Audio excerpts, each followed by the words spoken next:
بسم اللہ الرحمن الرحیم۔ السلام علیکم ورحمۃ اللہ وبرکاتہ۔ حضرت ابو ہریرہ رضی اللہ عنہ سے روایت ہے، رسول اللہ صلی اللہ علیہ وآلہ وسلم سے پوچھا گیا کون سی عورت بہتر ہے؟ آپ نے فرمایا وہ عورت کہ جب خاوند اسے دیکھے تو وہ اسے خوش کر دے، اور جب اسے کوئی حکم دے تو وہ اس کی اطاعت کرے، اور اپنے نفس اور مال میں اس کی مخالفت نہ کرے جسے وہ ناپسند کرتا ہو۔ ایک خاتون آئی کہ میری شادی ہو رہی ہے، میرے اوپر میرے خاوند کا کیا حق ہے؟ تو آپ صلی اللہ علیہ وآلہ وسلم نے ارشاد فرمایا، تیرے خاوند کے جسم پر پیپ سے بڑے زخم ہوں اور تم اپنی زبان سے چاٹ چاٹ کر زخم صاف کرے تو نے اپنے خاوند کا حق ادا نہیں کیا۔ خاوند کو سمجھایا کہ سب سے بہترین مسلمان وہ ہے جو بیوی سے اچھا سلوک کرتا ہے، اور میرا اپنی بیویوں کے ساتھ سب سے اچھا سلوک ہے۔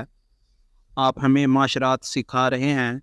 جب نبی کریم صلی اللہ علیہ وآلہ وسلم نے عورت سے متعلق تعلیمات فرمائی تو آپ کے صحابہ کرام نے ان پر عمل کرنے کا حق ادا کر دیا۔ چنانچہ حضرت عمر رضی اللہ عنہ اپنی طبیعت کی وجہ سے تو سخت مزاج تھے، مگر اہل خانہ کے ساتھ بہت محبت پیار سے رہتے تھے۔ ایک دن ایک شخص اپنی بیوی کی وجہ سے بہت دکھی تھا، چاہتا تھا کہ مجھے اجازت ملے اور میں اپنی بیوی کو 2-4 جوتے لگا دوں۔ چنانچہ وہ شخص حضرت عمر رضی اللہ عنہ کے پاس اپنی بیوی کی بد اخلاقی کی شکایت کرنے کے لیے آیا۔ حضرت عمر رضی اللہ عنہ نے اس کی بات سنی اور فرمایا، دیکھو یہ میری بیوی ہے، یہ میرے لیے کھانے پکانے والی خانسمہ کی مانند ہے، میرے لیے روٹی بناتی ہے، میرے کپڑے دھونے والی دوبن ہے، میرے بچوں کو دودھ پلانے والی ہے، اور وہ میرے دل کو سکون دیتی ہے۔ میں اس کی وجہ سے حرام کاموں سے بچ جاتا ہوں، اس لیے ان سے درگزر کیا کرو۔ حضرت انس رضی اللہ عنہ کہتے ہیں کہ رسول کریم صلی اللہ علیہ وآلہ وسلم نے فرمایا، جس عورت نے اپنی پاکی کے دنوں میں پابندی کے ساتھ 5 وقت کی نماز پڑھی، رمضان کے ادا اور قضا روزے رکھے، اپنی شرمگاہ کی حفاظت کی اور اپنے خاوند کی فرما برداری کی، تو اس عورت کے لیے یہ بشارت ہے کہ وہ جس دروازے سے چاہے جنت میں داخل ہو جائے۔ حضرت ابن عباس رضی اللہ عنہ فرماتے ہیں کہ نبی کریم صلی اللہ علیہ وآلہ وسلم نے فرمایا، مجھے دوزخ دکھلائی گئی تو اس میں زیادہ تر عورتیں تھیں جو کفر کرتی ہیں۔ کہا گیا، یا رسول اللہ صلی اللہ علیہ وآلہ وسلم، کیا وہ اللہ کے ساتھ کفر کرتی ہیں؟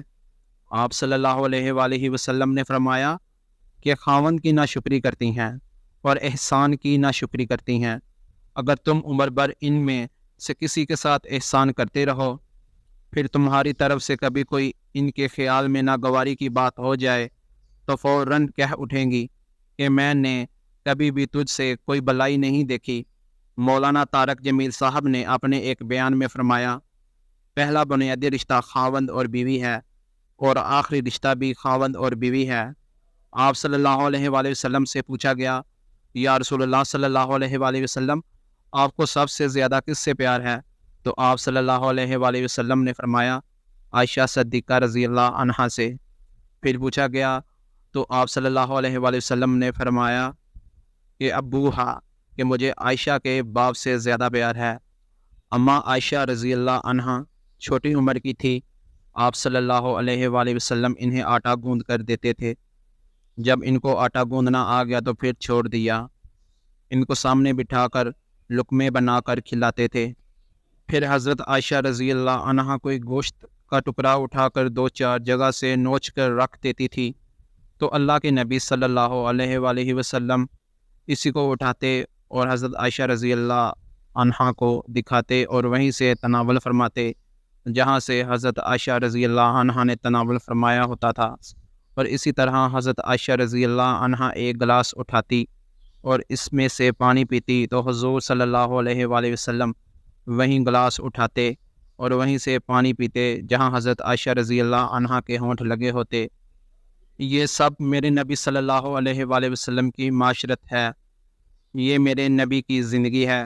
گھر میں جھاڑو دیتے اپنے کپڑے خود دھوتے، بکھری چیزوں کو خود جمع کرتے، گھر والوں کے ساتھ مل کر برتن دھوتے، صفائی کرتے۔ یہ میرے نبی صلی اللہ علیہ وآلہ وسلم کی خوبصورت زندگی ہے۔ نبی کریم صلی اللہ علیہ وآلہ وسلم سے پوچھا گیا، کیا عورت پر سب سے پہلے کس کا حق ہے؟ تو آپ صلی اللہ علیہ وآلہ وسلم نے فرمایا، اس کے خاوند کا۔ حضور صلی اللہ علیہ وآلہ وسلم ایک جہاد کے سفر سے واپس آ رہے تھے۔ اماں عائشہ رضی اللہ عنہا ساتھ ہیں۔ آپ نے صحابہ سے کہا کہ آگے چلے جاؤ۔ وہ سارے آگے چلے گئے۔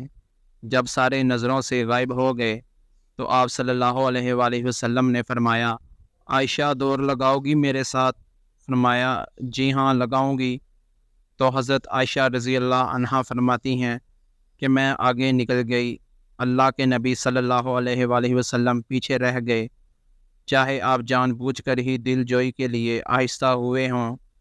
کچھ سال گزرے، پھر جہاد کے سفر سے واپسی ہو رہی تھی، تو پھر آپ صلی اللہ علیہ وآلہ وسلم نے صحابہ سے یہی کہا کہ آگے چلے جاؤ۔ پھر وہ غائب ہو گئے تو آپ صلی اللہ علیہ وآلہ وسلم نے فرمایا، عائشہ رضی اللہ تعالی عنہا دوڑ لگاؤ گی؟ عائشہ نے کہا، جی اللہ کے نبی۔ تو دوڑ لگائی تو اس دفعہ اللہ کے نبی صلی اللہ علیہ وآلہ وسلم جیت گئے۔ تو پھر حضور صلی اللہ علیہ وآلہ وسلم نے فرمایا، عائشہ تیرا میرا حساب برابر۔ حجۃ الوداع والے سال حضرت سعد بن ابی وقاص رضی اللہ عنہ فرماتے ہیں کہ میں حجۃ الوداع والے سال بہت زیادہ بیمار ہو گیا تھا۔ جب حضور اقدس صلی اللہ علیہ وآلہ وسلم میری عیادت کے لیے تشریف لائے تو میں نے کہا، میری بیماری زیادہ ہو گئی ہے اور میں مالدار آدمی ہوں اور میرا کوئی وارث نہیں ہے، صرف ایک بیٹی ہے، تو میں اپنا 2/3 مال صدقہ کر دوں؟ حضور صلی اللہ علیہ وآلہ وسلم نے فرمایا، نہیں۔